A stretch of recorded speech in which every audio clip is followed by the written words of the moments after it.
The morning they buried Walter Thatcher, the wind off the Laramie plains carried the smell of rain that never fell, and Letitia Thatcher stood at the grave in a black dress 2 sizes too large, borrowed from a neighbor woman because she had never owned mourning clothes of her own, having never expected to need them at the age of 29. It was the spring of 1878, and the Thatcher Ranch, called 4 Rivers for the creeks that stitched through its 11,000 acres, had been the largest cattle operation between Cheyenne and the Sweetwater country for nearly a decade. Walter had built it from a homestead claim and a herd of longhorns driven up from Texas, and he had done it with a temper as big as his ambition, a man who trusted no one but his own hard hands and, in the last years of his life, his wife's steady arithmetic. He had died not from a bullet or a stampede, as men in his trade often did, but from a lung fever caught during a late blizzard while chasing strays into a coulee, and he had lingered for 11 days coughing blood into a handkerchief before the fever took him for good. Letitia had sat beside that bed every one of those 11 nights, and when it was over she had not cried, not once, because there had not been time. There was a ranch to run and men to pay and a bank in Cheyenne that had already sent a rider out twice to inquire, with an unpleasant delicacy, about the state of Mr. Thatcher's outstanding notes. The preacher spoke of ashes and dust, and the 20 or so hands and neighbors who had come stood with their hats in their hands, and Letitia Thatcher listened to none of it. She was doing sums in her head. She had learned bookkeeping from her father, a Boston merchant who had gone bankrupt twice before he died, and she had learned it well enough that Walter, in his later years, had come to trust her with the ranch ledger more than he trusted his own foreman. She knew, standing there at the graveside, that 4 Rivers owed the Cheyenne National Bank $18,000, most of it borrowed against the promise of a herd that had not yet been driven to the railhead.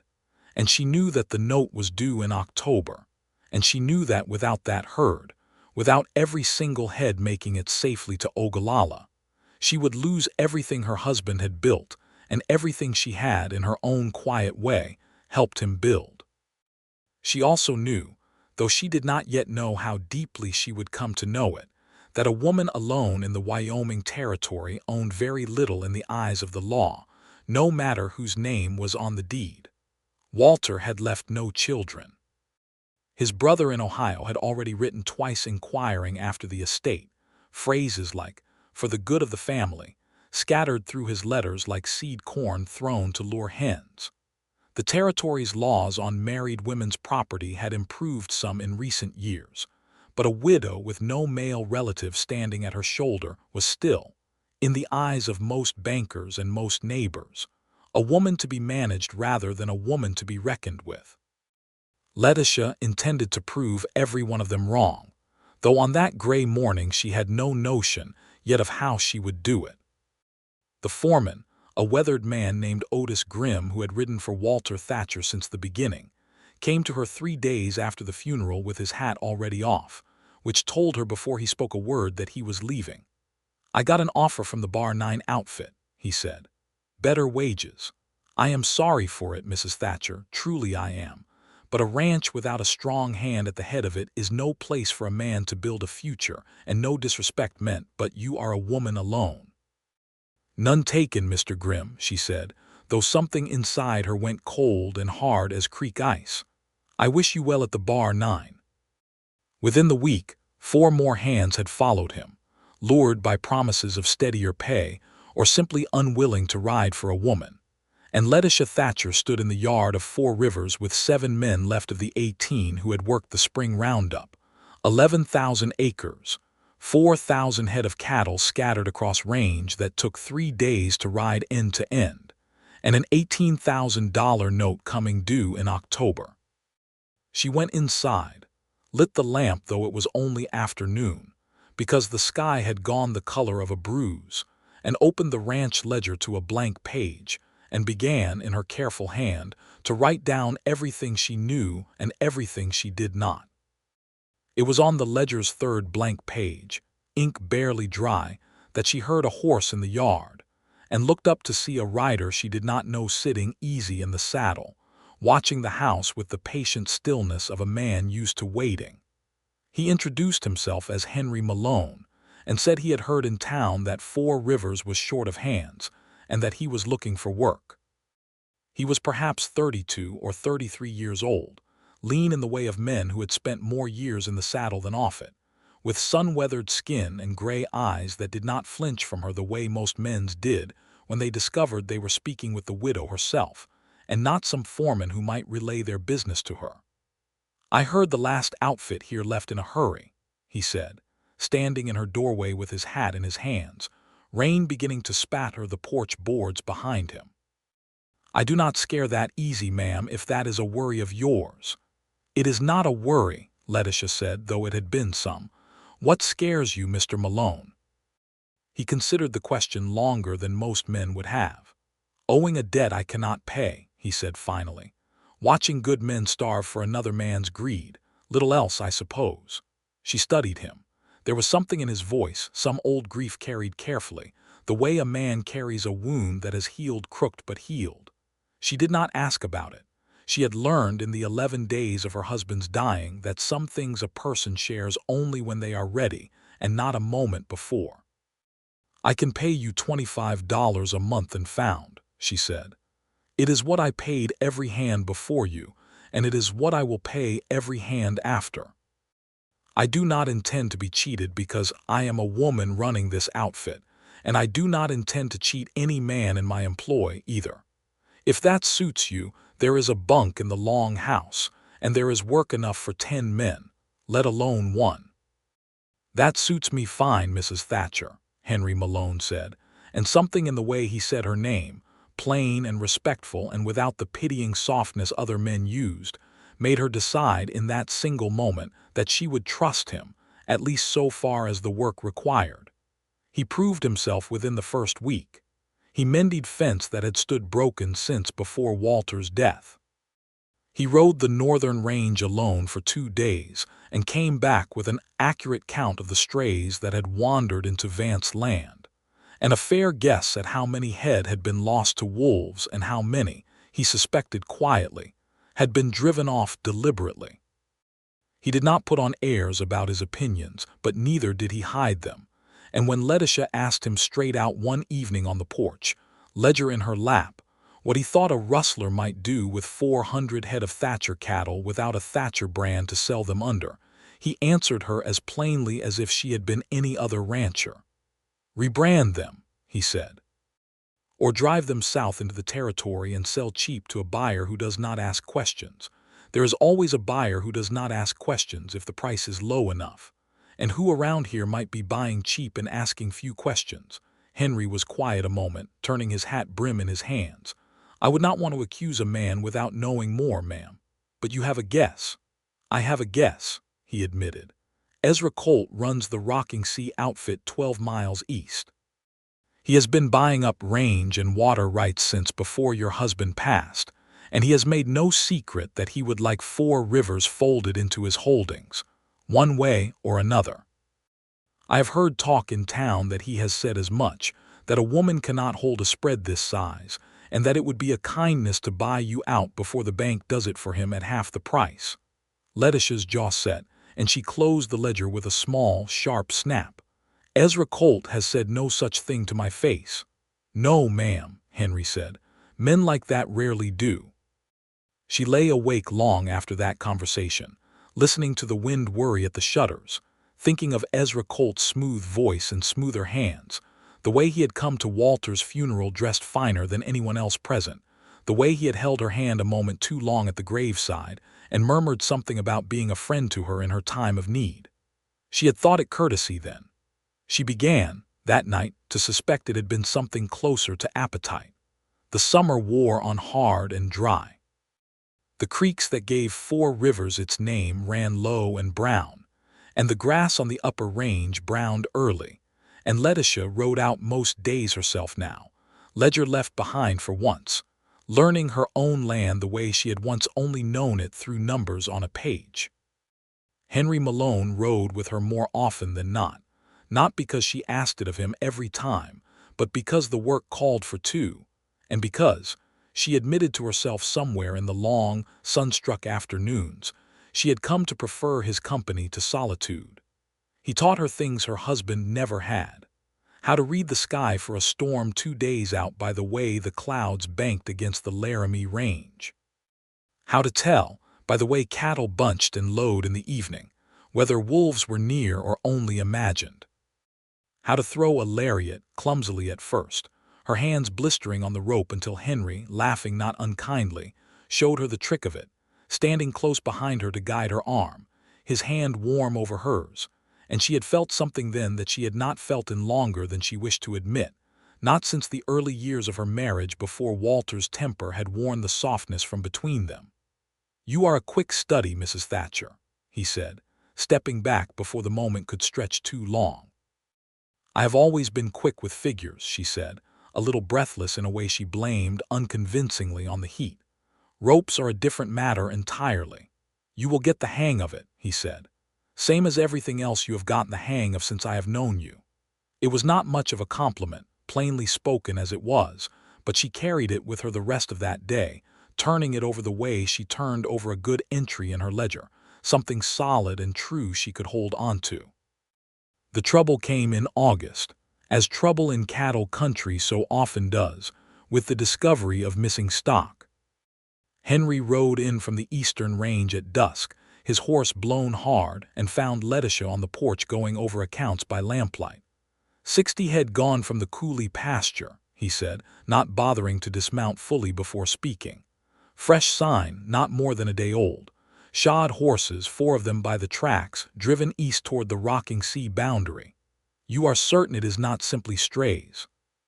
I am certain of tracks, ma'am, and tracks do not wander 60 head in a straight line east unless they are pushed there. Letitia set down her pen. $18,000 owed to the bank, and now 60 head fewer to sell against it, at perhaps $25 a head once driven to railhead, which was $1,500 gone in a single night. She thought of Ezra Colt's smooth funeral courtesies and felt something in her chest go tight and cold. "We cannot prove it was Colt's men," she said. "No, ma'am, we cannot. Not yet." "Then we will need to prove it," she said, standing, smoothing her skirts with hands that did not quite shake, though they wanted to. "I will not lose this ranch to a man too much of a coward to make his greed plain."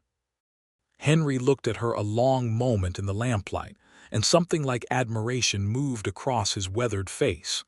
"No, ma'am," he said, "I do not expect you will."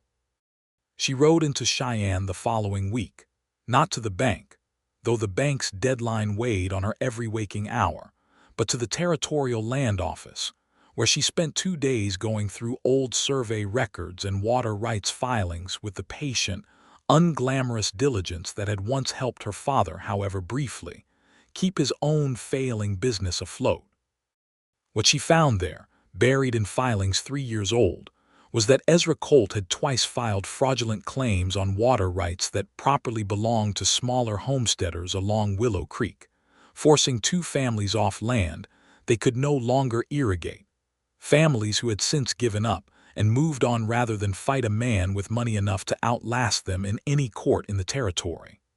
It was not proof that Colt's men had rustled her cattle, but it was proof of the kind of man he was, and Letitia Thatcher, walking out of that land office into the dusty glare of Cheyenne's Main Street, understood with sudden clarity that the injustice done to those homesteading families and the injustice threatening her own ranch sprang from the same poisoned well. A system that let a man with enough money and enough nerve simply take what belonged to those with less power to defend it, be they small farmers or a widow alone. She resolved, standing there in the street, that she would not be added to that man's list of conquests. She brought her findings back to Four Rivers and showed them to Henry Malone on the porch that evening, the papers spread between them by lamplight, moths beating softly against the glass. "This will not stop him from rustling your cattle," Henry said, reading over the filings with a furrowed brow. "But it might stop him from ever holding this land legal, should he force you to sell." "That is precisely my thinking," Letitia said. If I can prove he has been claiming water rights fraudulently, the land office will have to review every claim he has filed, including any claim he might one day make on Four Rivers water. It will not save my cattle, but it may save my ranch." Henry set the papers down and looked at her with something that was not quite surprise, because he had already come to expect a certain sharpness from her, but something warmer, a kind of quiet wonder. "You are not the woman half this territory thinks you are, Mrs. Thatcher. What does half this territory think I am? A widow to be pitied or a widow to be swindled," he said. "Not a woman who rides to Cheyenne and comes home with a land baron's crimes in her saddlebag." "I learned arithmetic before I learned to keep a household," she said, and there was something rueful in it, an old grief of her own she rarely spoke of. "My father lost everything twice over trusting men who smiled while they robbed him blind. I do not intend to make his mistake." Henry was quiet a moment, and then he said, "Lo, I am glad you did not make it, ma'am. This territory needs more of you and less of men like Colt." She did not answer that, though she felt the words settle warm somewhere beneath her ribs, and later, lying awake, she thought that it had been a long while since any man's plain honesty had moved her so much as his had. The October deadline crept closer, and with it, the herd had to be gathered, counted, and driven the long miles to the railhead at Ogallala, a drive of some 300 miles through country that could turn a man's fortune or break it in a single bad river crossing. With only 7 hands left, plus Henry, Letitia knew the drive could not be managed safely, and she spent 3 hard days riding to neighboring spreads, offering fair wages to any man willing to sign on for the drive alone, promising a bonus at trail's end for every head delivered without loss. She hired 6 more men that way, rough characters some of them, but honest enough once paid honest wages, and by the last week of September, Four Rivers had assembled a crew of 13 to push 3,800 head of cattle north and east toward the railhead. Letitia announced, to the considerable shock of every man present, that she intended to ride the drive herself. "It is no place for a lady," said one of the newly hired hands, a stocky man named Bill Foss, not unkindly but plainly. "Begging your pardon, ma'am, but a trail drive is dust and misery from sunup to sundown, and river crossings that have drowned better riders than most of us." "It is my herd, Mr. Foss, and my note due at the bank, and I intend to see both through to the end myself," Letitia said. "I will not slow the drive. I have ridden this range all summer, and I can sit a saddle 12 hours same as any man here."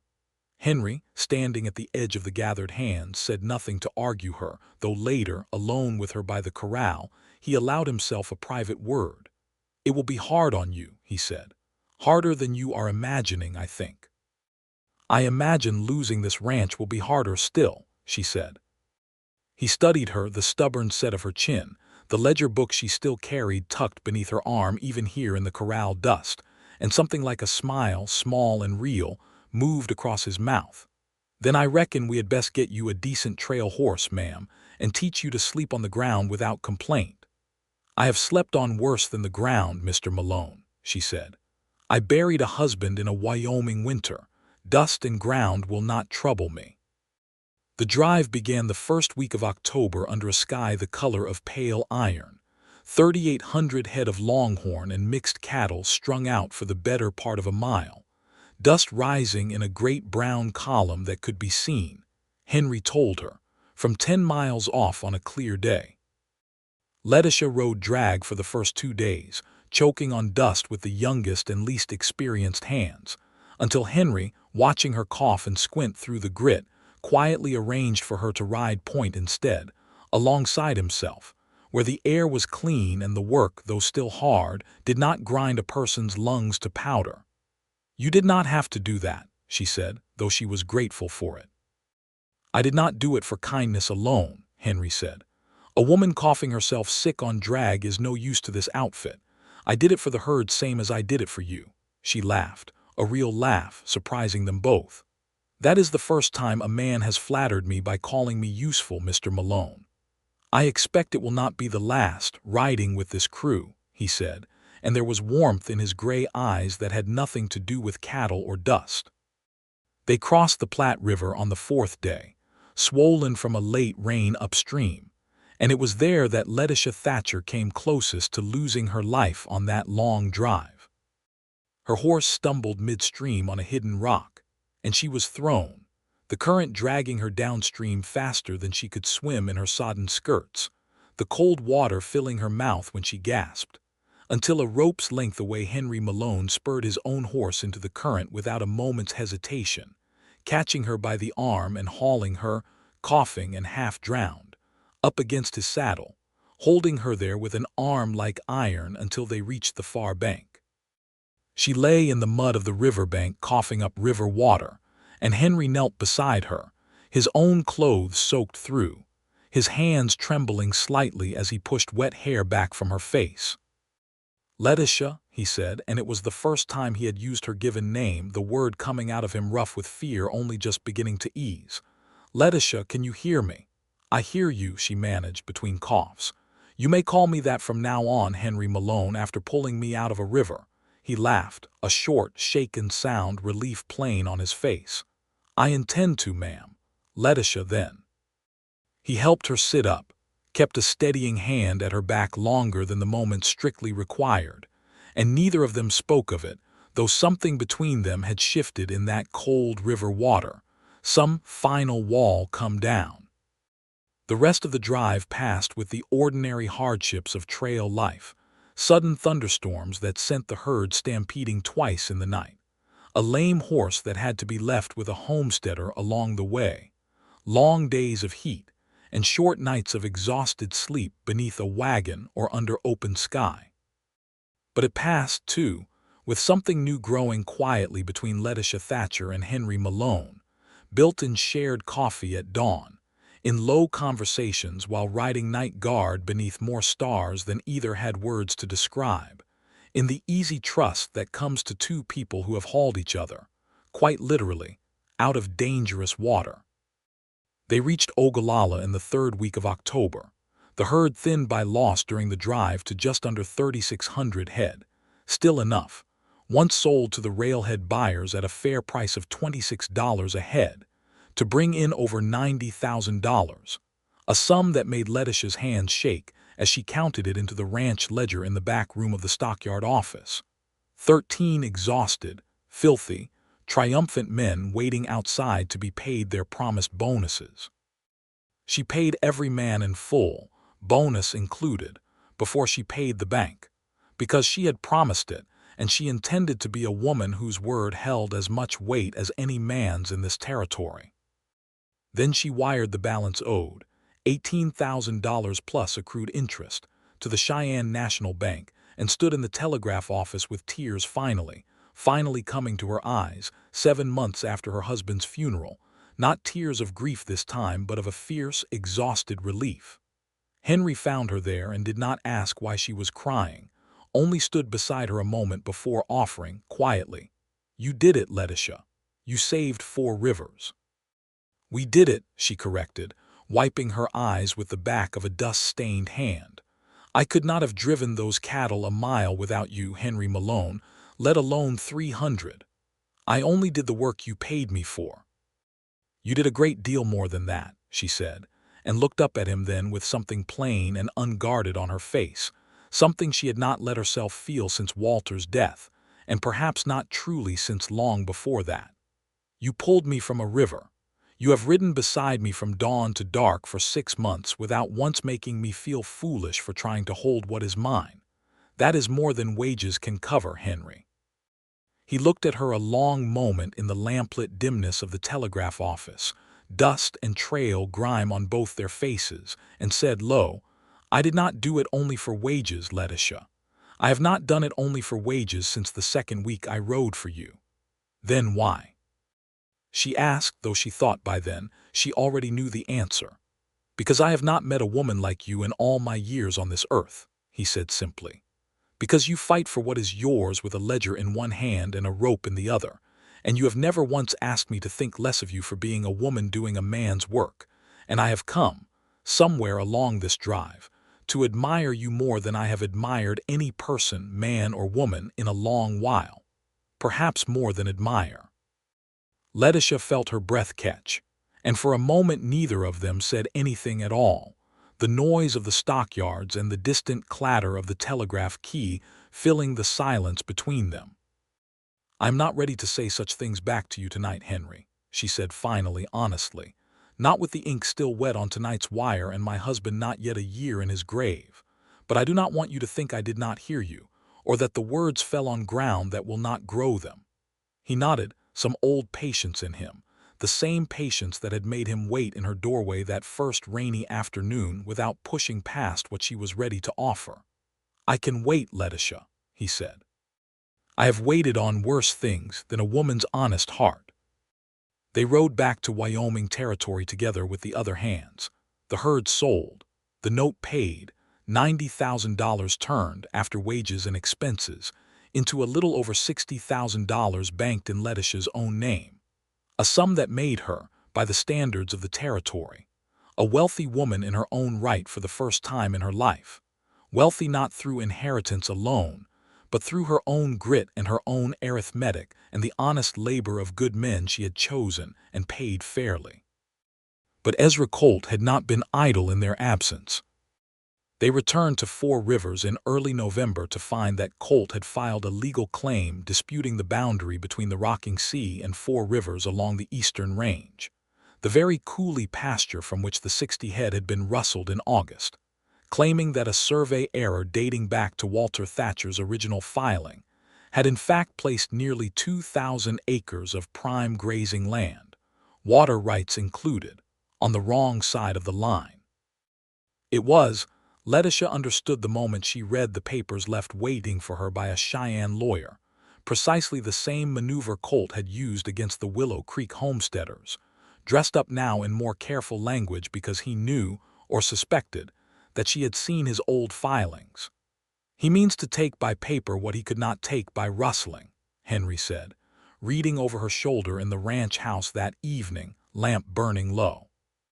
"He means to ruin me in the courts the way he ruined those families on Willow Creek," Letitia said, and there was a hard, cold fury in her voice now, 7 months of grief and struggle distilled into something sharper than either. "But I have his old filings, Henry. I have proof of exactly how he has done this before. I intend to bring every scrap of it before the Territorial Land Office and Judge Harmon Reese in Cheyenne, and I intend to see Ezra Colt exposed for precisely the thief he is."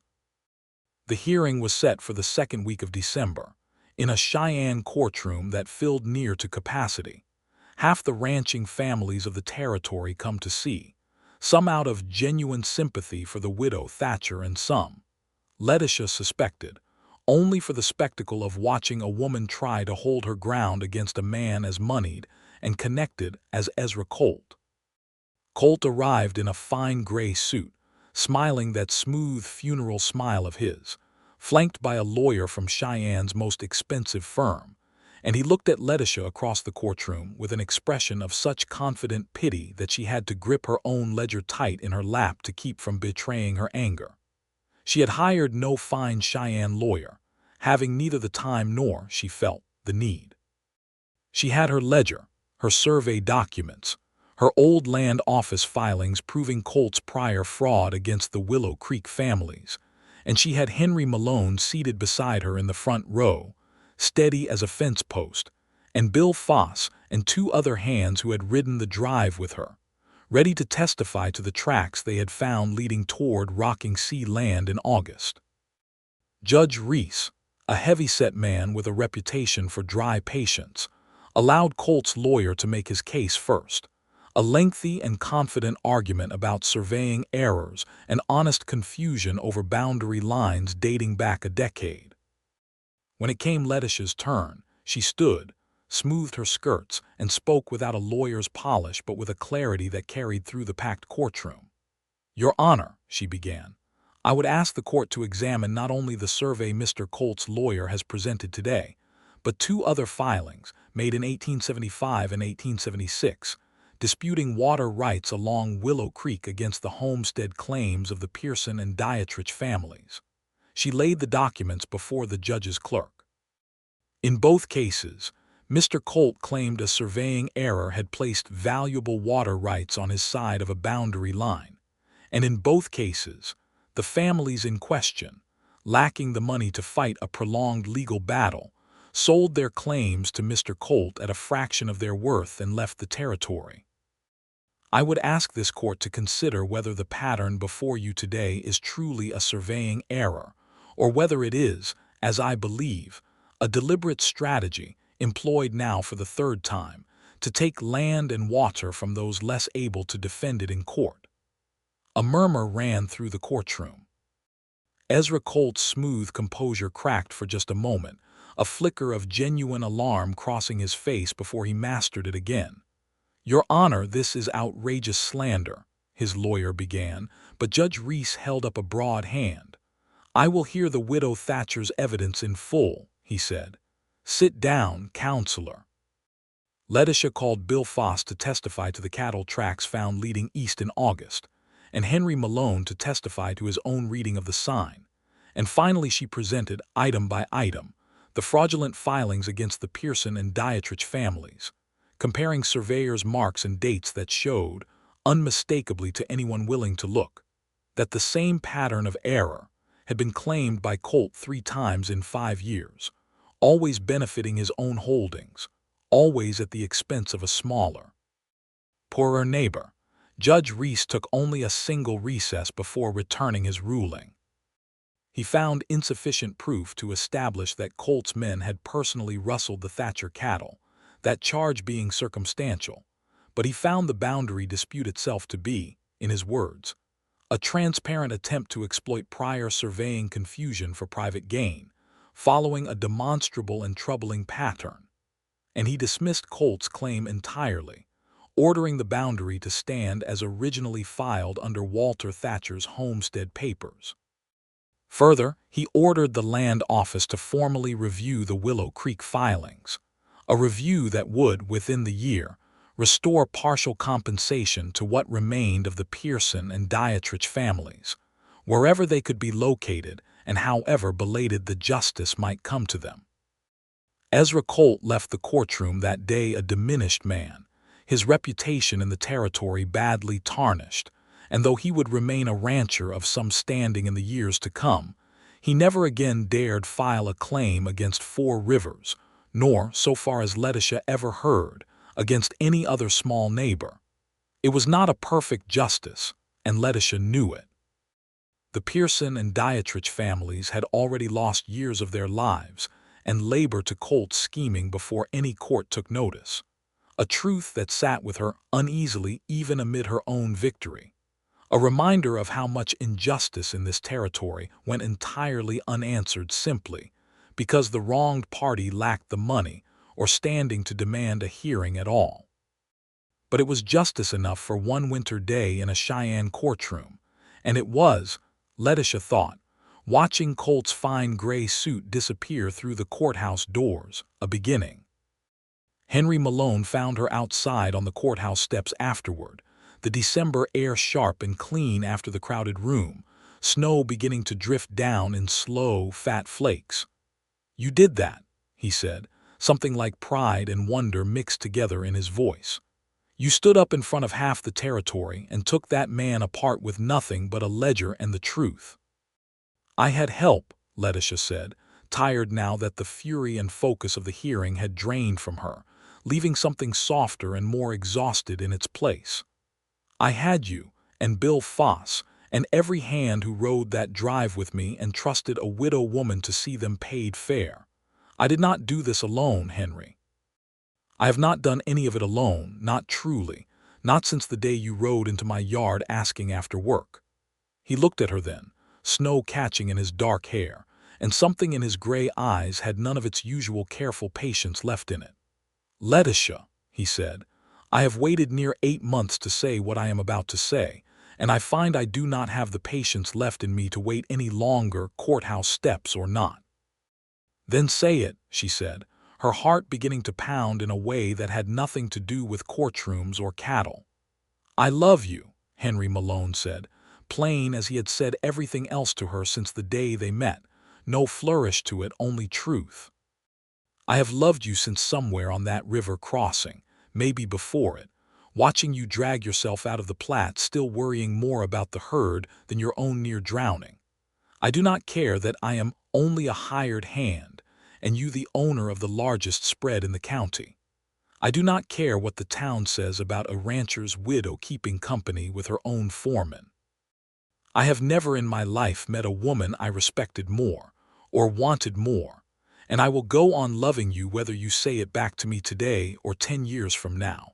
But I could not stand on these steps another moment without telling you plain.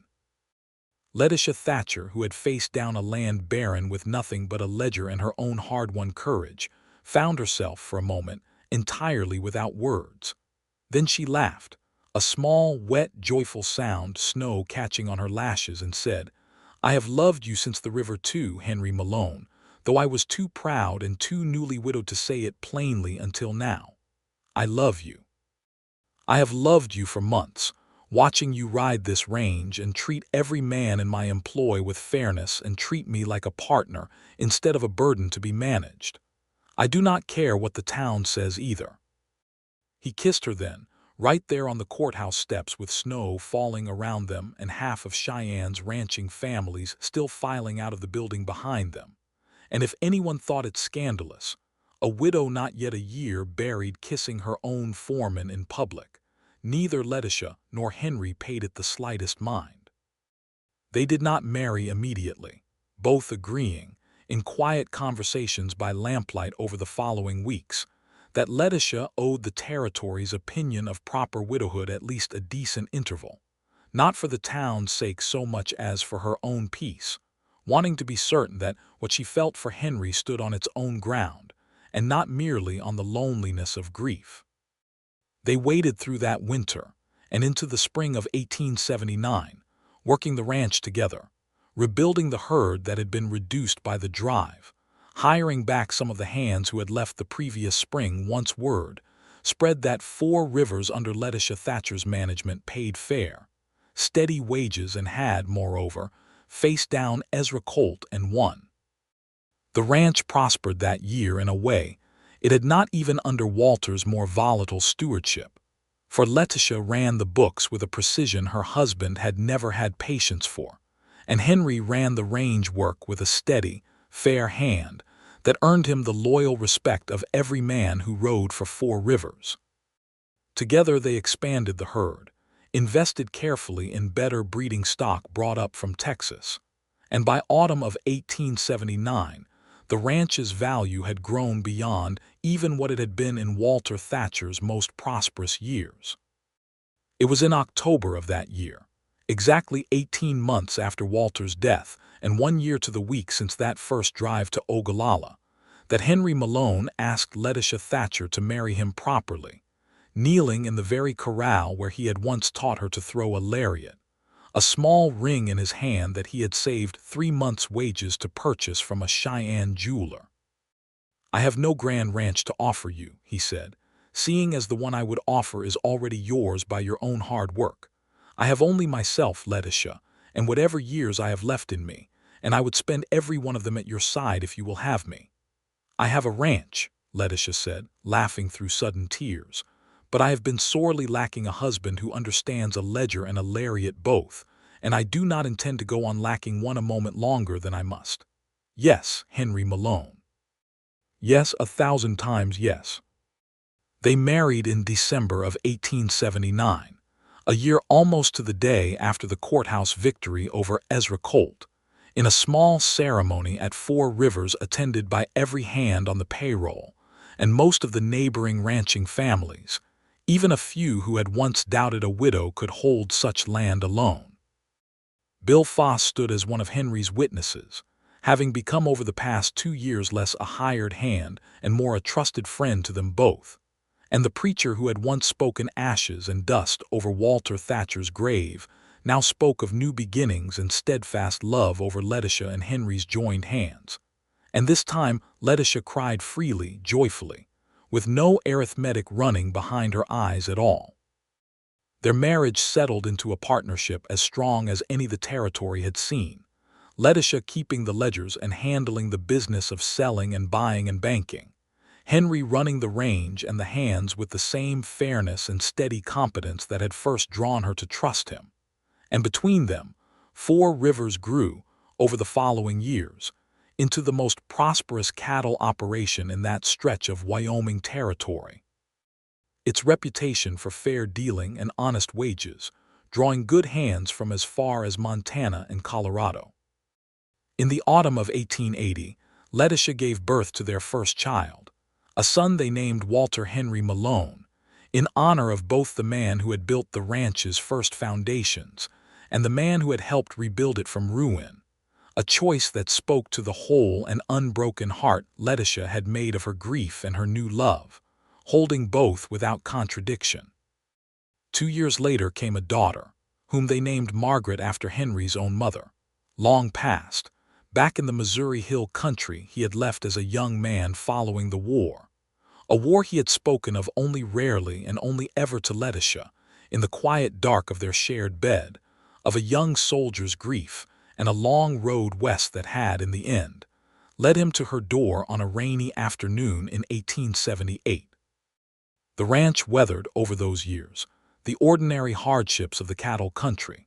A hard winter in 1881 that tested every rancher in the territory and took a portion of every herd from Cheyenne to the Sweetwater.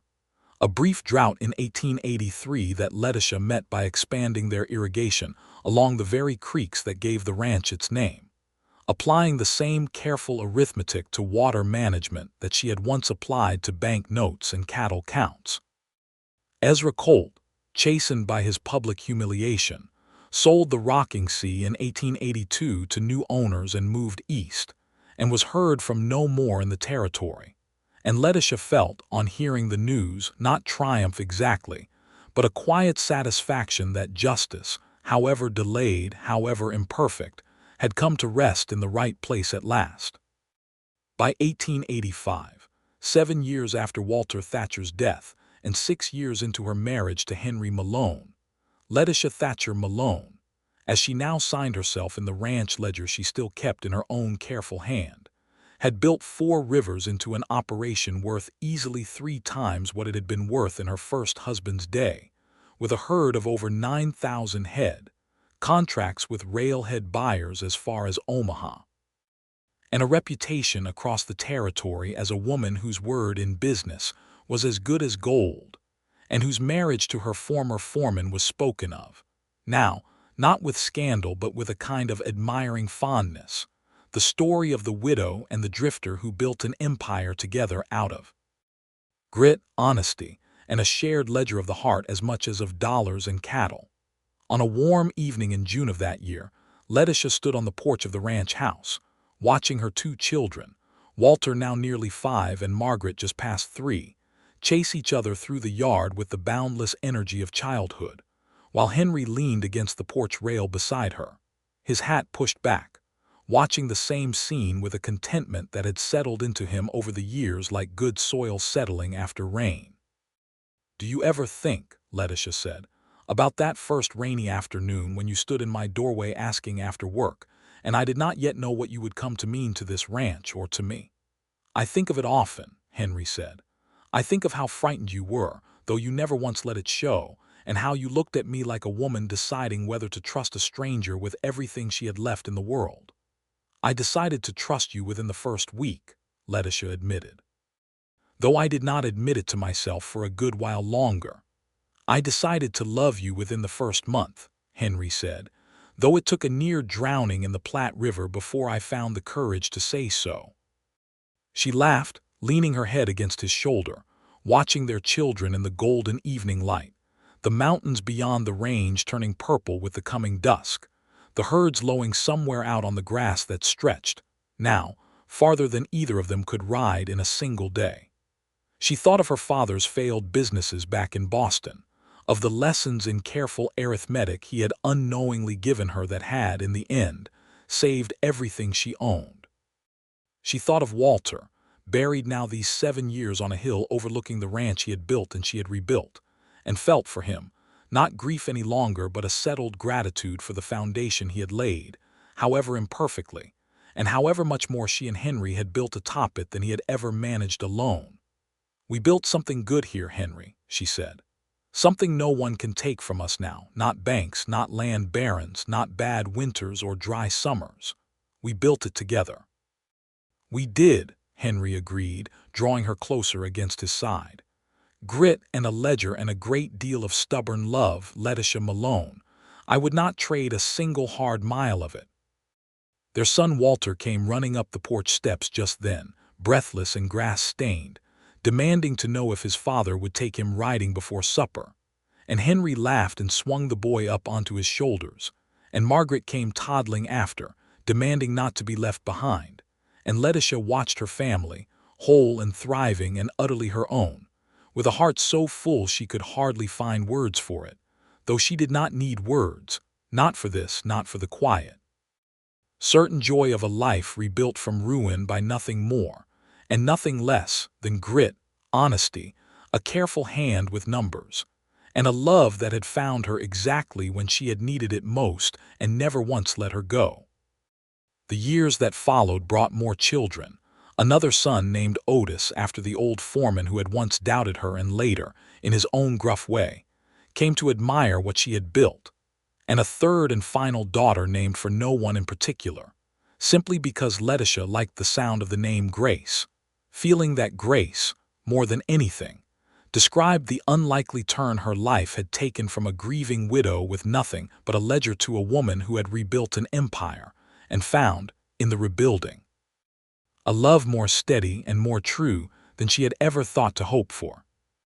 Four Rivers Ranch stood, by the turn of the century, as one of the most respected cattle operations in Wyoming, passed eventually to Walter Henry Malone and his own growing family. But for the whole of their long lives together, Letitia and Henry Malone remained partners in every sense the word could hold, in the ledger and in the saddle, in raising their children, and in weathering every storm the territory threw at them. Two people who had found, in the hardest years either of them had known, not just survival but a love story the whole territory came, eventually, to tell and retell around ranch house fires for years to come. The tale of the cattle baron's widow who rebuilt her empire with nothing but grit and a ledger, and the drifter who rode into her yard one rainy afternoon and never once thought to ride back out again.